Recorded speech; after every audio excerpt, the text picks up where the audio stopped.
Pecan Grove. Unfortunately, today, still because of the week-long the rain we had, Pecan Grove is still pretty much a swamp. So we did keep Pecan Grove closed for one more day while that dries out. But on a regular basis, Pecan Grove does have the map of the world. If you haven't seen that yet, go down and walk and see it. You can still see it perfectly from Paseo. It's a beautiful map of the world made by Pansies, and of course all 3 flower houses are up. And inside the flower houses we have 3 different activities which are kind of neat to further kind of carry out the theme. One is each week we'll rotate photos to show different places and sites and everything of the week that we're featuring. So this week is France. The second flower house shows pictures that are native, of flowers that are native from each region during the full 6 weeks. And they are also flowers that we have here in the garden. So that's kind of extra special, so somebody can look at a picture and go, wow, I've never seen that before. And we have a little reference sheet to be able to direct them, oh, you can see that over in the women's garden, for example. And the third flower house features a map around the world. So when you go in, it looks like you're kind of standing in the middle of a globe. And we'll have some stickers, and we'll assist people to put, what is your dream destination? Where do you want to travel to? You want to go to France? You want to go to Alaska? I want to go to Greece next. That's mine. So I'll put a sticker up for that. So a lot of different activities besides what we bring in addition. So each week we are featuring a different region of the world. This week is France. Then we'll turn to the Mediterranean, which Mediterranean is, we're interpreting that as Italy and Greece, so kind of that Mediterranean coast. The third week we'll switch to Europe, as in the rest of Europe. So we have Germany and Holland and Norway and England, all other countries that we haven't covered yet for Europe. Week 4 is Taste Around the World, because that's also the week of Food and Wine Festival. So there'll be more emphasis on food vendors that we bring in. Week 5 is Asia, which of course includes a variety from China, Japan, Vietnam, Thailand, Taiwan, Cambodia. I'm sure I'm probably missing a few, but Asia includes a lot of different cultures. Agent Orange. And then finally, week 6 is the Americas. That is North, Central, and South America. So again, a lot of different cultures to cover. Week 6 is different because it does cover 2 weekends, the last 2 weekends of blooms. One of those weekends is Easter, which has its own programming special. So what will you see every week? On Saturday and Sunday, we call that the International Festival. So there'll be more entertainment, some live entertainment, depending on the culture. Maybe there'll be a dance group, maybe there'll be some musical instruments. This weekend we have a mime. So that's very French. So you'll see a variety of entertainment as well as some different vendors. Today there's Joy Macaroons out there. There's a lovely lady who sells little French baking kits, like where you can make your own crepes and chocolate, different things. Monday, of course, is Mommy and Me, as well as we'll have a culture market.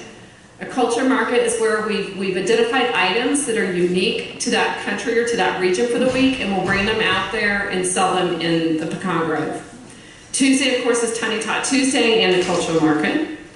Wednesday is Arts and Culture. We've worked locally with a company that's going to bring out additional arts and crafts activities for all ages. It's not just kid-focused, it's definitely something that adults can enjoy too. Thursday, Jill's is going to be featuring either a few beers or a few wines, whichever makes sense for the region. And there'll be some tastings, as well as the mozzarella company will come out with some cheese samples and cheese trays. Friday is different because we have a lot of different vendors that come out on Friday afternoon. For example, this week we have the pastry person, we have a macaroon person, we have somebody who sells I'm trying to remember what they're called. There's different artist type things that have to do again with that culture. So it's a variety of vendors that really kind of accent again the culture that we're featuring in the week. So all those activities are in Pecan Grove as long as Pecan Grove is not flooding. Right? Okay. If it is in bad shape, we'll just move everything out in the Paseo like we are today. And of course, if it is really raining, like it was yesterday, unfortunately, we were inside in Racine. So we always have hopefully backup plans where we can accommodate and still make sure these activities are going. But besides what's in Pecan Grove, we still have live music everywhere. For example, today, I don't know if everybody's walked around, but we do have a piano player over in the Gollier on the back courtyard side where everybody's eating brunch. There's also a kind of jazz bluesy singer and player at the Cafe on the Green. And at 2 o'clock, we're bringing in a band on the main concert stage. So we'll look to have these type of 2 or 3 different live entertainments every weekend, and sometimes during the week as well. I'm gonna try to get everything. A Tasteful Place, continues programming, variety of cooking classes, demonstrations, the tastings every day. Today, right now, in fact, Pegasus City Brewery is over there handing out beer samples. Which is kind of nice. So when y'all get done here, everybody right over there. Cafe on the Green is also going to feature some extra box lunches that accent, again, the theme for the week. And lastly, even over in the children's area, they came up with a really fun travel idea. They have an actual little printed passport that kids can take, and as they do different activities in the children's garden, they'll get little stamps and feel like they've, traveled the world. All right. Okay, I mentioned there was a few different special events in the middle of Blooms. First of all is the Food and Wine Festival. This is Thursday, March 22nd. It is a ticketed event. Tickets are currently on sale. The VIP tickets are actually almost sold out, but there's still plenty of general admission tickets. They're going to have, I think it says on here, 40 different chefs. We take over the whole entire Johnson Color Garden. So all 3 sections will be filled with different food and wine, and about 1,200 people. So it's a very big, unique festival in itself. And let's not forget, we have music coming soon. It starts, Cool Thursday concert starts Thursday evening on March 29th. We'll continue through June. These are, again, the ticketed events. A lot of great bands. We have, a lot of them are repeats, but we have a few new ones this year. I think, let's see. Yeah, there's Prince. Prince is coming out this year. Or some, yeah, he's new. But individual tickets are on sale now. And of course, I think there's a system to request your tickets as volunteers, I believe, for concerts. Yeah. Well, let me know if you need tickets. We'll figure out the system. Okay. And lastly, even when we get done with Blooms, just a few weeks after Blooms, is Artscape. That's our art festival. We have a lot of high-end, very good quality artists that are coming. And it's over a 3-day weekend, almost 100 artists. It's a 3-day weekend. They'll be out in Pecan Grove. And it's a beautiful exhibit of art, and there'll be more live music, and it's a very festive environment. But let's not forget, after Dallas Blooms ends April 8th, the very next week, our summer exhibit comes in. Our summer exhibit is Lyman Whitaker. You can see here's a couple examples. They are wind-powered, so for example, like the middle one looks like a flower. The wind will catch the petals, and one will go one direction, the other will go the other direction. It really makes a beautiful pinwheel type effect, if you will. And we have, it's almost like 140 of these will be all over the garden, everywhere. We will keep this exhibit from April 14th, 15th. We're publishing that it stays only until the end of July, but we'll actually keep it in August too. We're just not telling everybody that yet. We'll wait and tell them in July if it's a surprise thing. All of the pieces will be available for sale as well. There'll be a website that they can go to if people are interested in buying the pieces. And we'll continue with this movement theme. We'll actually bring in more dance groups over the summer months, whether it's a folkloric or ballet or contemporary. We just thought this was a really nice piece of art that we can accent with other dance forms, that have to do with movement. I thought that might be kind of different and nice as a visual entertainment. So that's my presentation of what's going on now in Blooms. And then, of course, when we're done with Blooms, how we'll immediately go into the summer and activities. So, do you have any questions for me? No? Well, I am so happy to meet everybody as a group. I'm excited to be here. I've only been here for about 6 weeks, so I'm still learning things too. I'll probably ask all of y'all once at least where something is located, so please help me when I'm lost. And I'm really happy that you're here though.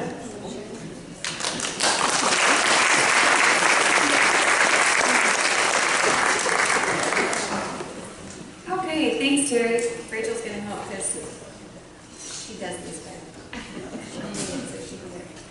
Before we go to the next part, which is volunteer section, I want to introduce, oh, Mike's here.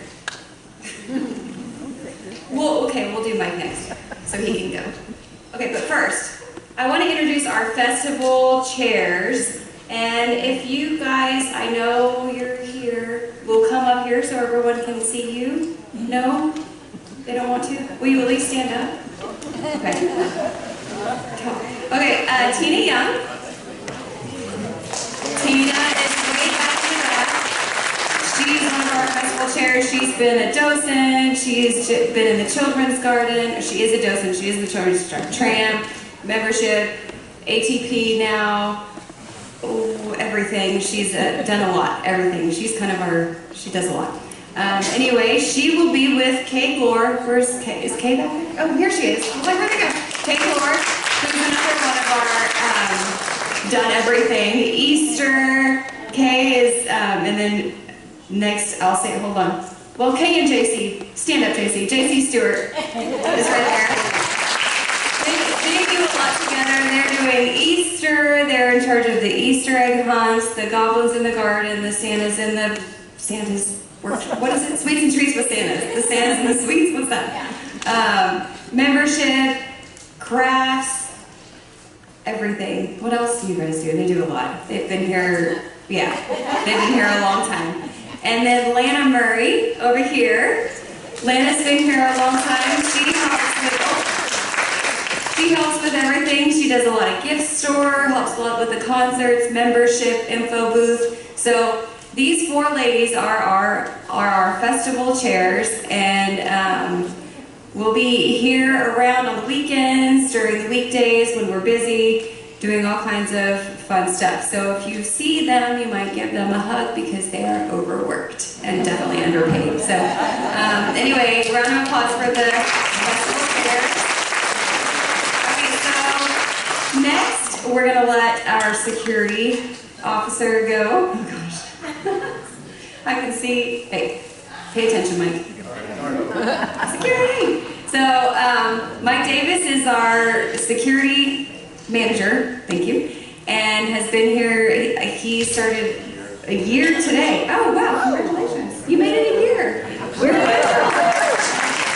They say once you've made it a year, then you know everything, because you've been through the festival. So anyways, so Mike's going to talk to us about security, and he will also answer questions at the end, and then we'll do volunteers. So anyway, here's Mike. How y'all doing? Good. Good. All right, so I guess most of you all have heard my spiel before, so I'm going to keep it kind of informal. Just give you all a quick update. The last time that we talked, I was telling you about all the new things that we were trying to do with cameras and access control and making sure that the property is much more secure. So I'm glad to report back to you that all the cameras, all 21 new cameras are installed, and we've got the capability now to view the monitors both on this end of the property as well as on the north end by Children's Garden, and I can watch them on my cell phone. So we're much more advanced than we were just a few months ago. We've also, in the last month and a half, we've transitioned and changed out the security vendor that we had. So we now have we kept all the security officers, but we just got a vendor that would offer a better platform for training, a better platform for giving us relief officers. So when we have, y'all see security out there, it's best to see a familiar face.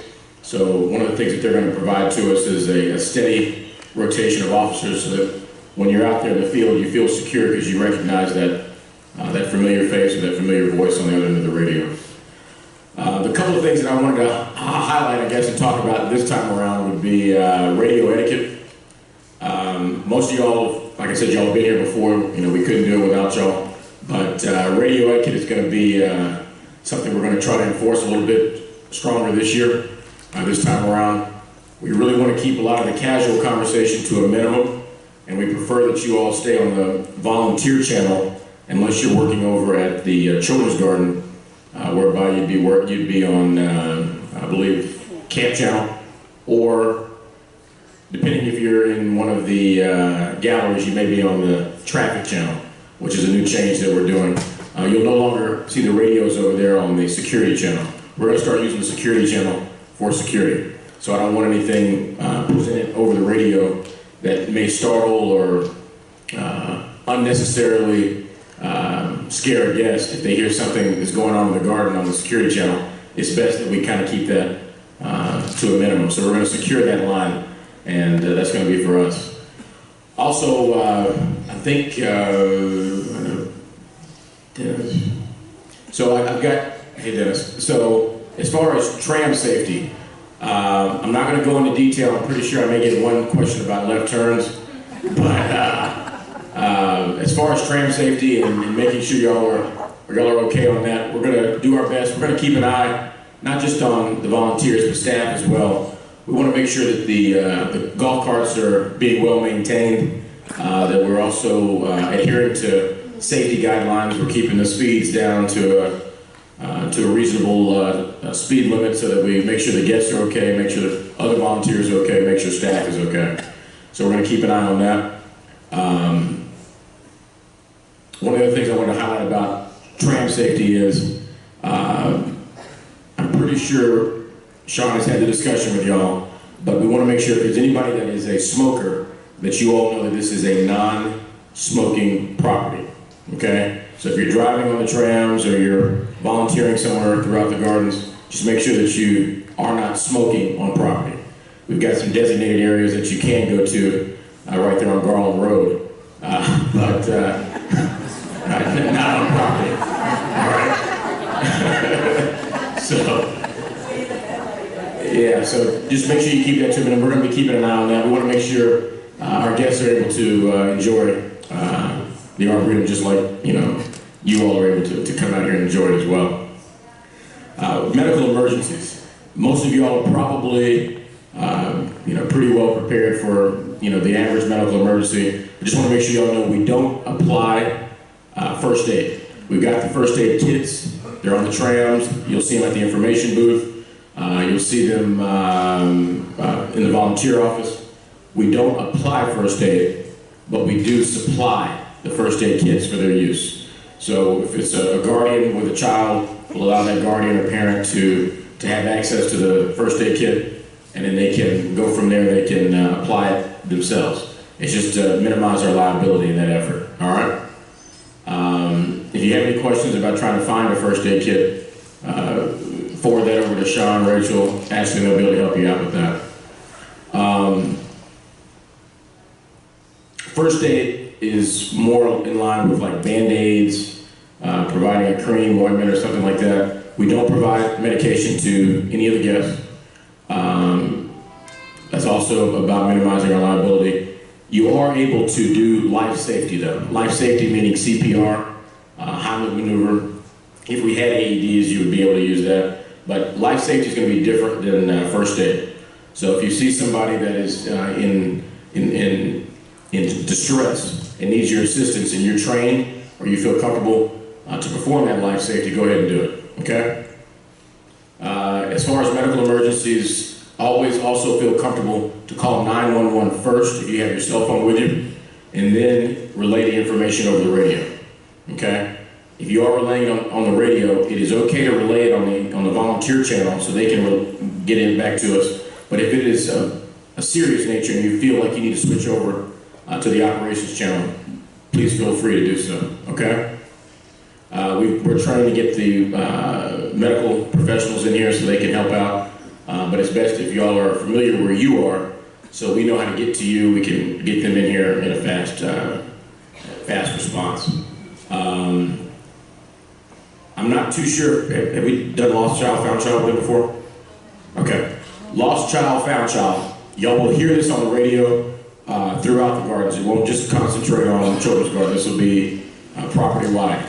Lost child, if you hear that on the radio, if you hear me get on the radio, or you hear someone get on the radio and they say we have a lost child, that means that we do not have the child. If you hear us get on the radio and say that we have a found child, that means that we have the child, but we don't have a guardian or parent in sight. With a found child, we are basically trying to get as much information from that child.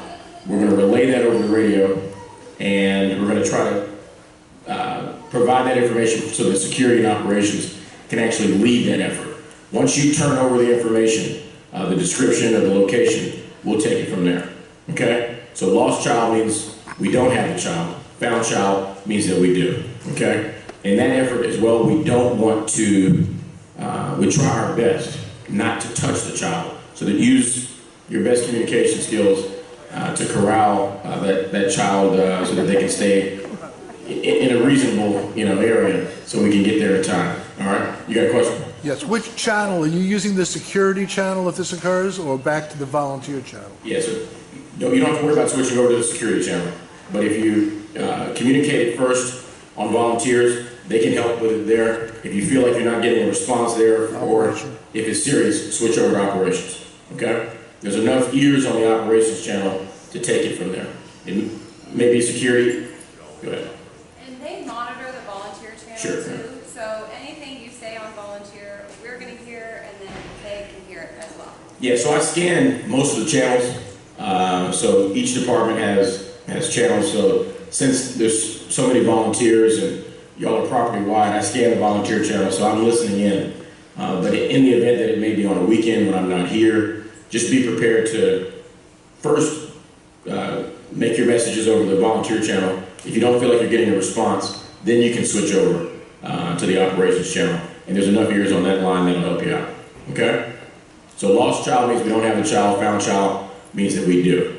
The same goes for adults. There could be a situation where we have a memory care patient or just an adult that is separated or confused and is not able to locate their party. So the same would apply for them. So we have a lost adult. It means that we don't have the adult. We're looking for that adult. We have a found adult. It means we have the adult. We're trying to gather as much information. We're also trying to see if there's anybody that's come to the information booth, asking for assistance to find that person. Okay? All right.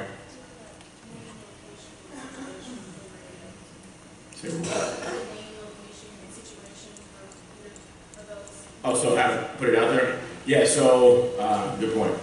So if you're calling out in a situation where you have a lost child or a lost adult or a found child, found adult, make sure that when you're gathering that information, we ask that in the situation for a child, only provide the child's name if I've requested it, okay?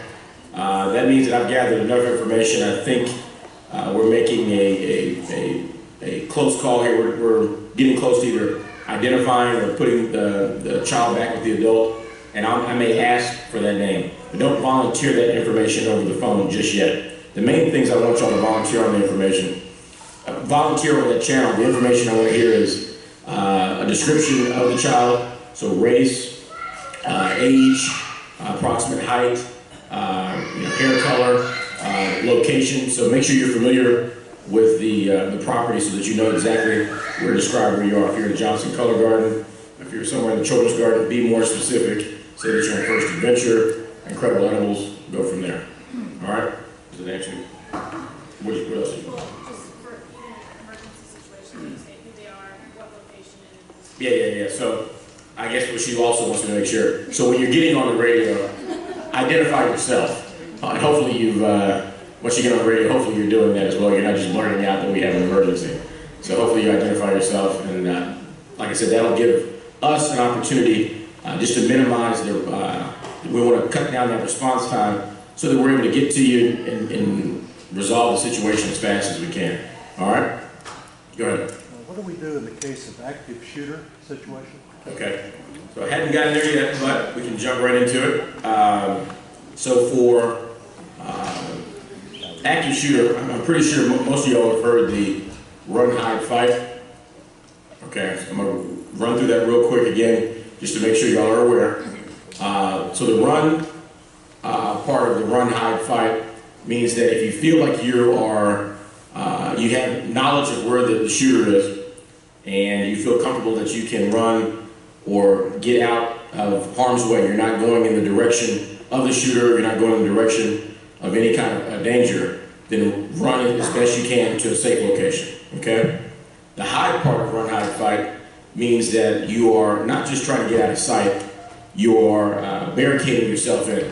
So if you're in a room like this, and we know that we have an active shooter out in the garden, and they are either coming this way, or we don't have an opportunity to leave, we're now using everything in this room, including chairs, that camera, that table, that plant. We're going to barricade these doors so that it becomes a deterrent, a distraction for the active shooter if they're trying to get in here. The likelihood of them taking time to try to gain access when they have that much of a deterrence there, the likelihood of them coming in is very minimal. They know that they have 3 to 6 minutes before law enforcement generally arrives, and they know that law enforcement's protocol is to try to advance the shooter. So they generally, the folks that are doing this, they know that they have a short window. So the hide part of it means out of sight, but also barricade yourself so that you give yourself more opportunity to deter that shooter. The fight part of it, obviously, is to fight for your life. Do whatever you can to defeat that shooter as best you can. It becomes a life safety issue, so don't feel like you need to question what methods you're able to use. If your life is in danger, obviously you're able to do whatever it takes to defend yourself. That answer your question? All right. Also, on the active shooter side of things, it's going to be my responsibility or security or our off-duty DPD to get on the radio and give as much instructions as we can, as well as I let y'all know that we are in an alert situation. So that's going to be on our responsibility. Obviously, if you're out there in the garden, as you all are going to be property-wide, and you have information of something happening that we haven't been told about or that's just beginning, we ask that you get on the radio and let us know. Go ahead. I know that open carry is allowed here, and we've never seen it. I've never seen it in the info booth. But if we do see it, do we let you know that or not? All right, so to put you all at ease, as you just disclosed there with the open carry, we haven't had that much open carry here. Most of the folks that have open carry here have been off-duty law enforcement just trying to enjoy the Arboretum with their family. So they've been responsible users of that open carry policy. So it's not really a big deal for us. It's not an issue. If you feel like that person could be a harm or a danger, or you feel the need just to report it, it's okay to report it to volunteers. You don't need to bring that information directly to security if there's no immediate threat or that person has not done anything that would be illegal.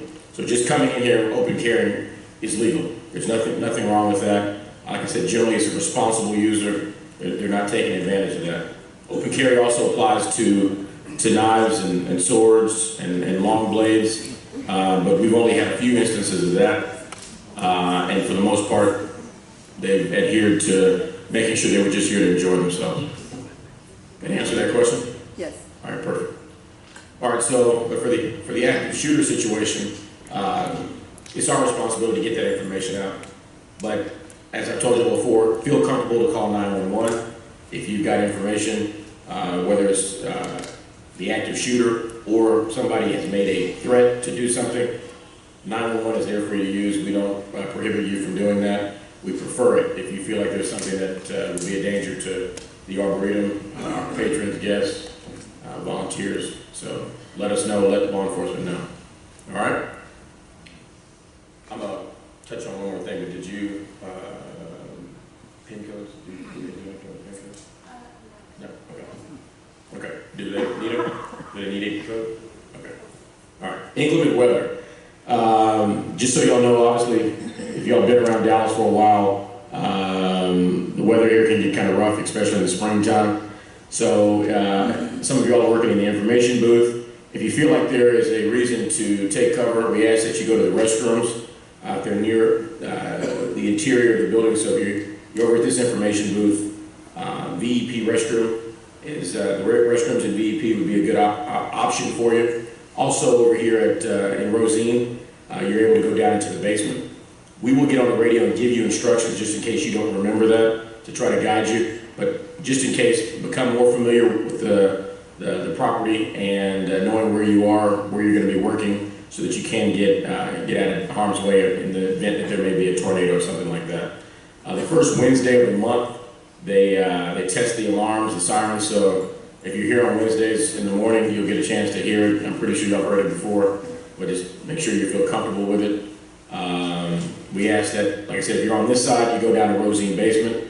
If you're working near camp has a basement area, as well as interior restrooms that you can go in over there. If you're the children's garden, they've got interior restrooms in the children's garden area, or we're able to go to the lower levels of the parking garage. Okay?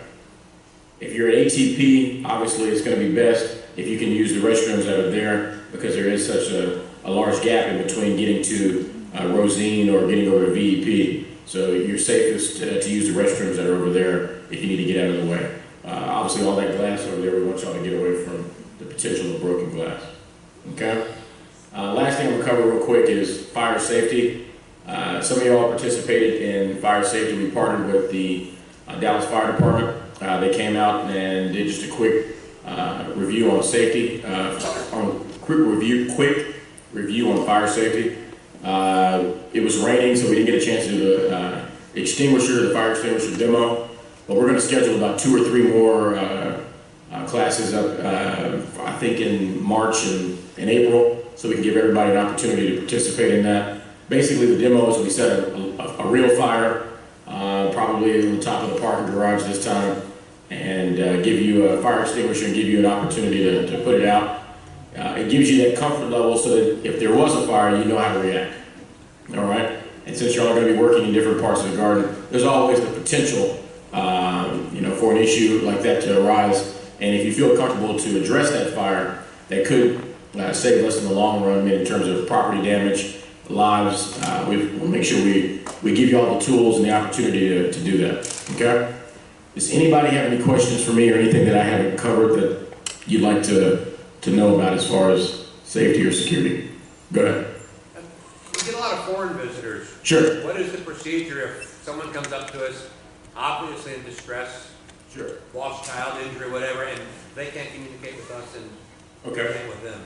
So you're going to relay that information on the radio. Tell us who you are, where you are.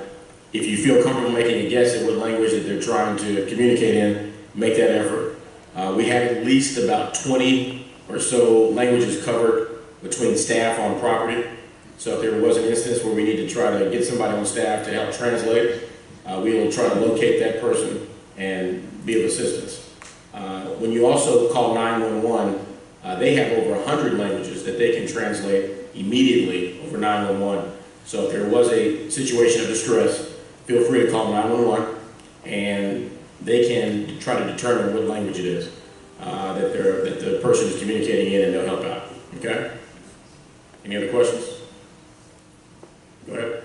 Is operations still the best channel to go to find you, or like if we have a backpack or something? Sure, I didn't cover that. That's good. Yeah, so operations is still going to be the best channel.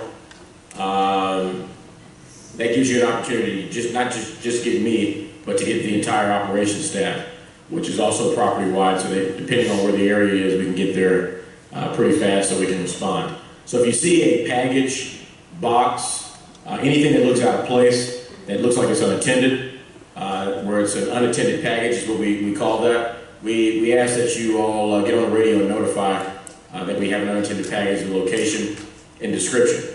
If you're going to be on the radio, we ask that because of the potential for the frequency to possibly trigger any kind of improvised explosives, we ask that you step back about 15 to 20 feet before you make that message over the radio.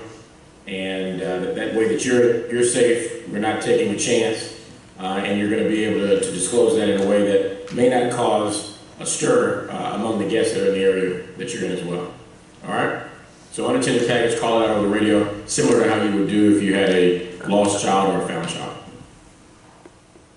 Any more questions? Go ahead. The airlines has had a lot of problems with companion dogs and things lately, and are trying to change their rules and regulations. Are we staying the same, or how should we handle those? Sure. So the question was about service animals, companion dogs. So our policy is that we don't allow animals in the garden. Okay. Obviously, we allow service animals to enter the garden and stay with the guest.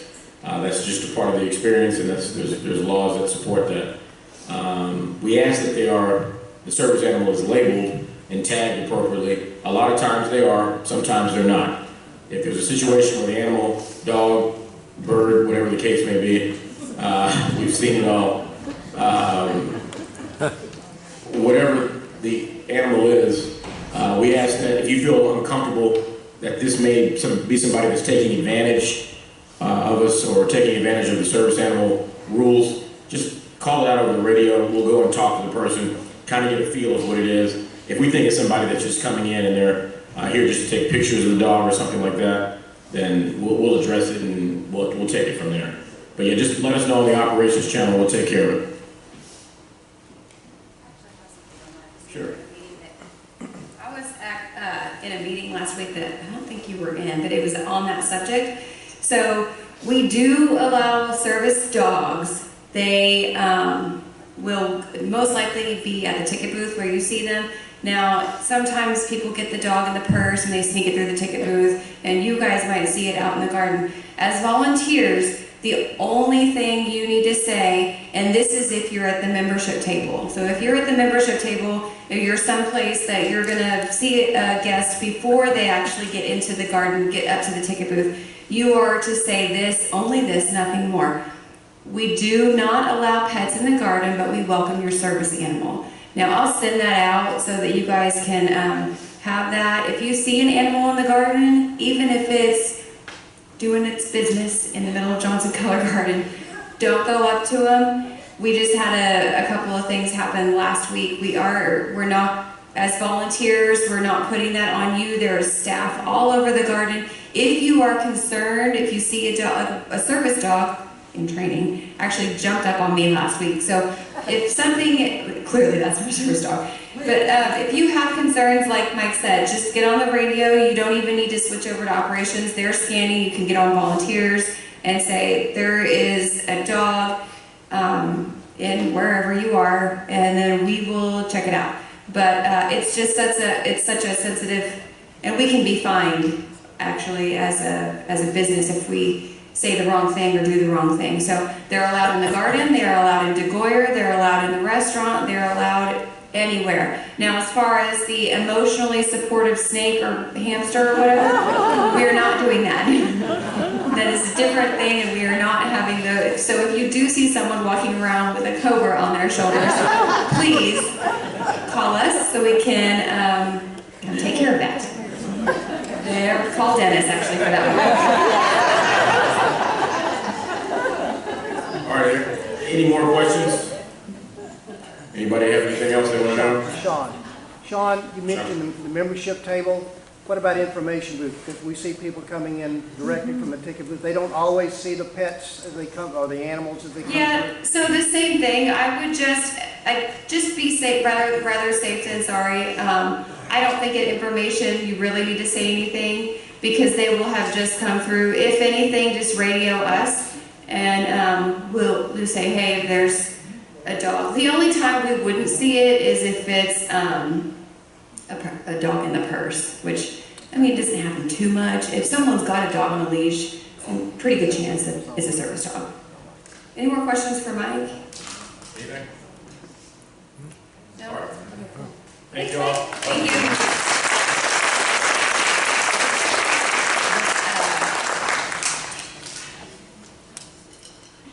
Computer's acting funny.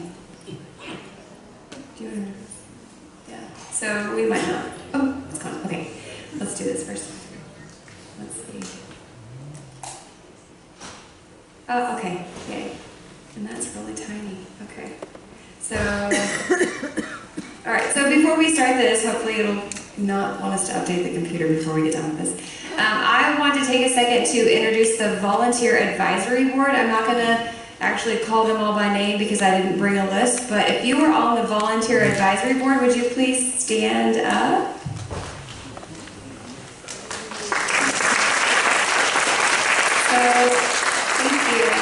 So these people are, each area has its own representative. Docents have their representative, tram drivers, and everywhere else. And there is a VAB chair, secretary, all the things that you would have in a nonprofit board, we have just for volunteers. So I would like to know that on March 7th at, y'all, my eyes, all of a sudden I can't see. For my glasses? Maybe. Gosh, this PowerPoint, these are tiny words. Wednesday, March 7th at 11 o'clock in this room, each of those people will be here and they will explain to you, we'll kind of have like a panel discussion, very casual, of what they do, how they do it, and what they're here to help you with, what they're here to help us with. A lot of exciting things coming up this year, so it's a good time to come and get to know your leader of your group. And if you don't know about the Volunteer Advisory Board, if you want to become a leader in the volunteer group at the Arboretum, then I do encourage you to come see that. We will, of course, as always, have light snacks, coffee, and tea. So please come. I think it's going to be nice this week. So anyways. Okay, so we'll run through this PowerPoint really quick, just a few things. Lost and found. All lost and found items should be turned into the information booth. At the end of the day, the information booth, which they know, will bring the items back to us. And if you haven't been in the office lately, it's clean. There's no lost and found in the shelves. It's so nice that clutter just drove me crazy. But we keep it in the cabinet, so it's all locked up. So if someone loses something, it's in there. If it's something that's valuable, like if it could go in a purse or a wallet, or if it's a cell phone, then we actually have a drop box now, so you don't have to put it in the safe. So on weekends, when somebody comes to claim their lost credit card, driver's license, etc., we can actually get it for them. So the refrigerator is here. There's a cabinet to the left, and there's a little slot in it. Just drop it in there, and we will find it on Monday. So yeah, we cut a hole in the cabinet, and that's what that's for. So we'll get that, and then we'll put it in the safe. We actually have a safe that's in the cabinet. We can lock everything up, and it's so it's pretty secure. So that way we can do it 100% of the time. We don't have to call the county and get them to find it and all these things. So any questions on lost and found?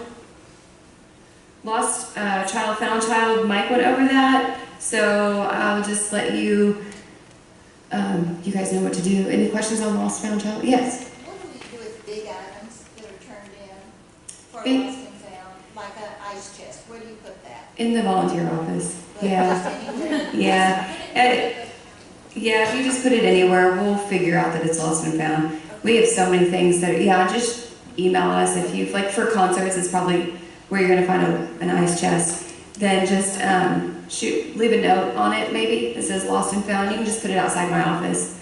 But yeah, we'll take care of it. Hopefully they come find it or something else. Just yes, Emma. I have had the biggest problem with getting if you have a lost child, to get the hands to stay put. Yeah, that's hard. I mean, if anyone has children, I mean, you wouldn't keep me staying put. So just follow them and stay with them as best you can. If they are running, which they're probably walking pretty fast, then just stay with them. And there's staff everywhere. We usually in our office will come out. If we hear, we will come out and help with the lost found child. Whenever we hear that on the radio, it's kind of like everybody stops what they're doing and then comes out to handle that. So then, as far as being closed or open, if there is inclement weather, being ice really is the only time I guess schools will close. So if it's a day where we have a lot of ice or snow and Dallas Independent School District is closed, then we will close. We don't close for rain if it's too cold. We are open, and we Still need volunteers because we're still open. Now, we're not gonna make you stand outside in the rain. Tram drivers though, they're fearless. They will back and forth, back and forth. They're the ones that shuffle us to our job in the rain, so y'all are great. I don't know, that's above and beyond. But the only time we will close is if Dallas schools are closed. If it's a weekend, then we will put it on Volgistics. I'll send out a text message through Volgistics, so if you're signed up to accept text messages on there, you'll get a text. It'll be on the website, it'll be on the Arboretum Facebook, it'll be on our Facebook. So there's plenty of places to check it. But obviously, if it's icy and you don't want to come, or if it's storming and you don't want to come, then just let us know. We completely understand, and chances are that the garden probably will be that busy that day. Update your emergency contact. So if you could go into Volgistics or let Helen on Sunday, Lori on Saturday, one of us, Rachel, myself, and Ashley on the weekday, to update your emergency contact. If anything, God forbid, were to happen to any of you while you're here, we want to be able to go in the system, pull it up, and say, here, call so-and-so to meet at the hospital. Or what's happened a couple times in the last couple of weeks where we've had some emergencies and how to utilize that. So thank goodness we had those emergency contacts. Otherwise, I'll go to the hospital with you and just sit until whatever happens is finished. But we just want to make sure that we can get in contact with the person that you want us to contact if something were to happen. So if you don't know how to get on Volgistics and update that, just send us an email of the name and phone number. That's all we need of the person that you want on your emergency contact. It can be as many people as you want. So if you have 5 kids and a husband, we'll put all 6 of them on there. And then here's some opportunities that, thank you to Rachel for making this. I'm going to bring my glasses next time. Here are some opportunities that we have that are open for festival. You can always email and find other things if you want, but positions such as sample servers, tram drivers, information booth, membership, tasteful garden guides, docents, children's garden, all of that stuff. The volunteer vests are, the vests, yes, they're cute. I was like, what is the vest? For the next order, we added those little, does anybody have one? Did anybody, Rick, do you have one on? Oh, fantastic. Walk around the room, just kidding. So, there's forms up here for the t-shirts if you wanted to order. I think we have button-ups, polos, fleeces, and vests, which if you'd like to see what they look like, please see Rick after this meeting. But they're really comfortable and really soft, so if you want just a little bit of warmth, those are good. So the forms are up here. We'll place that order soon. And those go to Rachel or myself. You can bring them, or even if on the weekends you want to leave it with Helen and Lori or Kim, that would be great. Daily tastings are 10 to 2. Sample server positions. What is that, daily tasting? What does that mean? In a tasteful place? 2 to 4. 10 to 4. Yeah, 10 to 4. I was confused. Thought we added something. That's another thing. 10 to 4. 10 to 4. So tastings are 10 to 4. Sample servers, we ask that you get here a little bit early, and then it takes a little bit of time to break it down. So 9:30 to 1, 12:45 to 4. Those are daily. The Tasteful Garden Guides are 10 to 2. So those are the person that's out in the garden and walking around telling everybody what is growing and what's happening. Cooking class assistants, those fill up really fast. So if you are interested in doing that, we'll put them on and they'll fill up, and then, it's just, that's a fun thing. And then you can sign up on Volgistics to help with the Easter egg hunts. Those are, look at that little girl right there. Isn't she just cute? Makes me want to have children. More children. I already have 2. They're grown. Easter egg hunts. We do need Easter bunny. I think it's one person in here. She told me she would be the Easter bunny. Yeah, there you are. I remember you. But we need bunny on Friday. I think we've got it for Saturday. And then hide Easter eggs. And when we say hide, we mean just put them out on Johnson Color Garden because we don't hide them. And then crafts, I'm sure Kay and JC would appreciate help with crafts. They're going to be fun this year. It's early morning. There's 2 weekends. They are March 23rd, 24th, 30th, and 31st.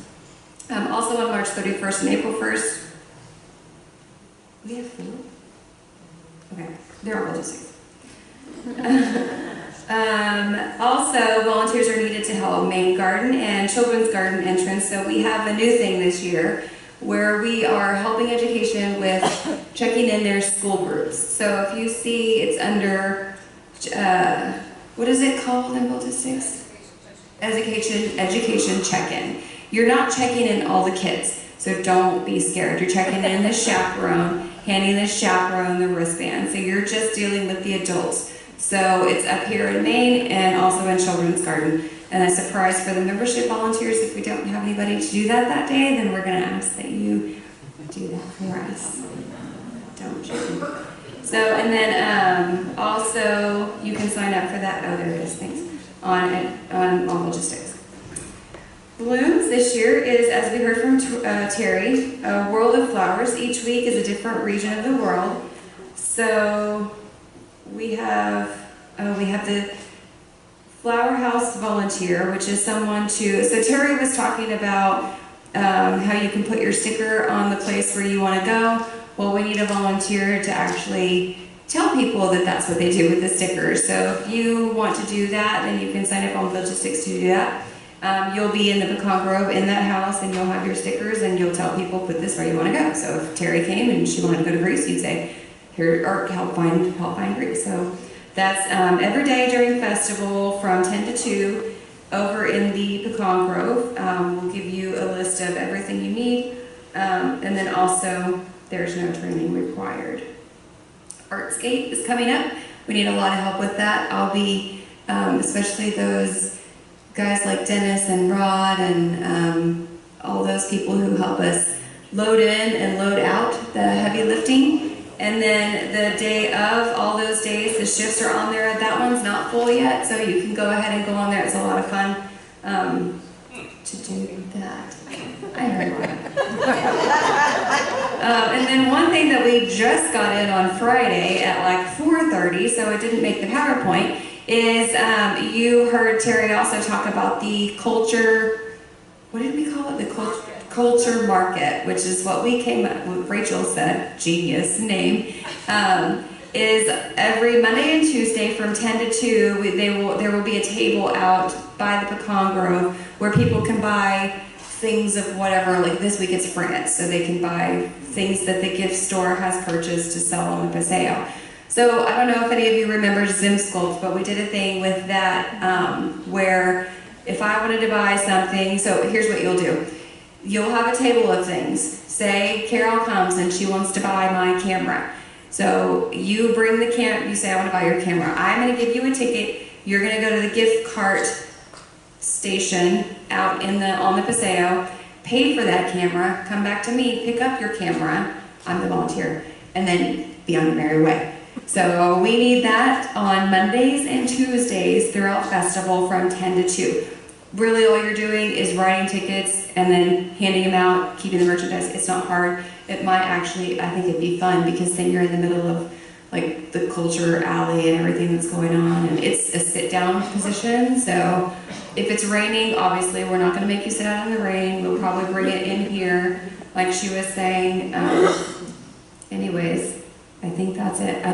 For those of you that have been here since before the Children's Garden, I mean, gosh, it's a lot. It's a lot more. So, any questions? Oh. Okay. Did everybody sign up? We do have a giveaway. Did everybody put their name in the hat, in the jar? No? I see. Okay. Well, raise your hand if you don't have your name in the hat. Oh, that's a lot of names. Okay. Will you help, and we'll pass out papers, and then we'll put the name in the jar. And while we're doing that, I do want to get a photo, but I don't want to lose anybody that's in this room on the way to getting the photo. So we're going to do it in here.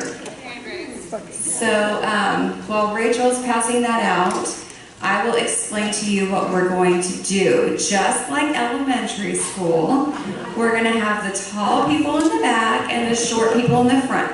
We're going to line up all along that wall over there. And I don't know if you're teaching. Hello. As in school, if you can just find a window, so don't stand behind the person in front of you, just kind of like find your window. Teachers used to say that. So, and then also there's cookie, tea, and coffee in the back. If anybody, and water, if anybody needs anything to eat or drink, but please don't leave. Please do be in the picture. I know some people don't like to be in pictures, but we really would appreciate it if you would be in the picture. Anyway, thank you guys for coming. And here, as soon as we do the picture, we'll do the drawing, and you have to be present to win. So if you're not in the picture, then you don't get this awesome prize. I'm sorry.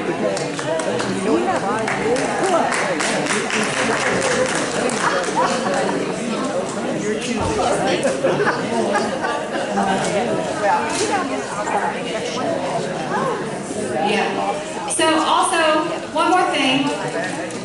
To those that are not current, to those of you that are not current volunteers, if you want to talk with myself or Rachel after this, or come on March 7th next week.